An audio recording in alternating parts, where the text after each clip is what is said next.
ছয় নম্বর প্রশ্ন বলছেন, আসসালামু আলাইকুম শাইখ। ওয়ালাইকুম সালাম রাহমাতুল্লাহ।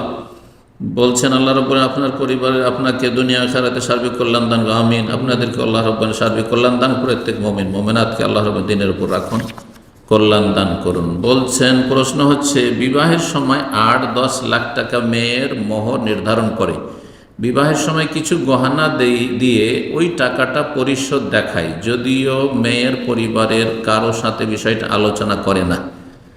আলোচনা না করলে এইভাবে নিয়ত করা যাবে না যে গয়না দিলাম আর মোহর হয়ে গেল। এতে মেয়ে ও মেয়ের পরিবার মানসিকভাবে কষ্ট পায়।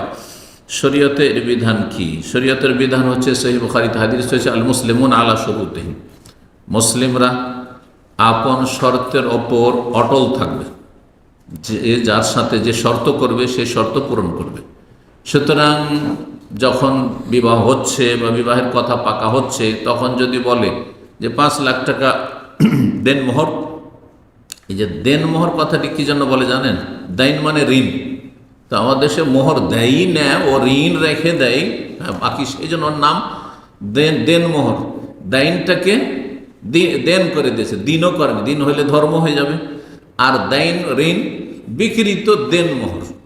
কথা বোঝা গেছে? যেমন দেনা পাওনা আছে বলছেন না, ওই দেনা পাওনা থেকে দেনমোহর। কিন্তু আসলে দেনমোহর নাই, নগদ মোহর। দেনমোহর নাই, এটা কি?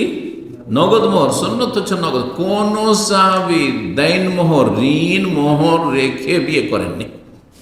ফুকাহারা জায়েজ বলেছেন তাদের ইজতিহাদে, যে সব কিছুতে ধারাবাকি চলে, সুতরাং এই ক্ষেত্রে ধারাবাকি চলতে পারে। কিন্তু একটি দলিল নেই।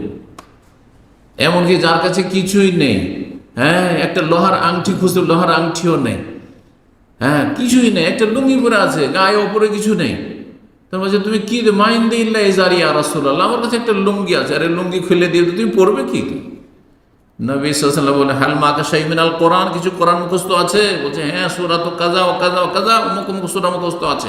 যাও তাহলে, ফাআল্লিমহা, ওকে গিয়ে শিখিয়ে দাও, তালিম দিয়ে দাও। কোরআন শিক্ষা, টাকা পয়সা নাই, কিন্তু একটি উপকার, মানফাত, যা দিয়ে সেই মহিলা লাভবান হইল, কারো উপকার করে দাও, এটাও মোহর হইতে পারে। আমি তোমাকে এই ভাষাটি শিখিয়ে দেবো, দিন শিখিয়ে দেবো, দুনিয়া শিখিয়ে দেবো, আমি তোমাকে এই কম্পিউটার শিখিয়ে দেবো, এটাই মোহর হতে পারে, যে কোনো শিক্ষা। আর সবচেয়ে উত্তম শিক্ষা হচ্ছে কোরআন। ফাআল্লিমহা, তাকে শিখিয়ে দাও। ফাকাদ যাওয়াজতুকা বিমা মা'আকা মিনাল কোরআন, যে কোরআন তোমার কাছে আছে, এই কোরআনের বিনিময়ে, আর কোরআন তাকে শিখিয়ে দেবে, এর বিনিময়ে তোমার বিয়ে তার সাথে দিয়ে দিলাম।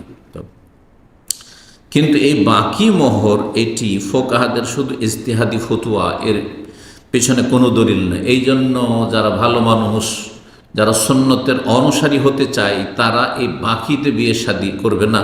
আর আলহামদুলিল্লাহ, আমরা আমাদের পরিবারে যেখানে আমাদের কথা চলে, সেখানে কোনো বাকি মোহর আমাদের চলে না। পরিবারে শুধু নয়, বংশে। আর এসব বাকি মোহর সাধারণত আমরা উপস্থিত থাকলে কখনোই চলে না। আল্লাহ রাব্বুল আলামিন সুন্নতের পাবন্দি করার তৌফিক দান করুন। জি, বলছিলাম যে যদি চুক্তি না হয়ে থাকে ওই সময়, আর পরে এদিকে গয়না দিল, আর 8-10 লাখ টাকা মোহর বাঁধলো, নির্ধারিত করলো, আর তারপরে পরে বলছে, ওই যে গয়নাটা দিয়েছিলাম না, ওইটা মোহর, পরে বলছে না, এটা জায়েজ না, এটা অন্যায় হবে।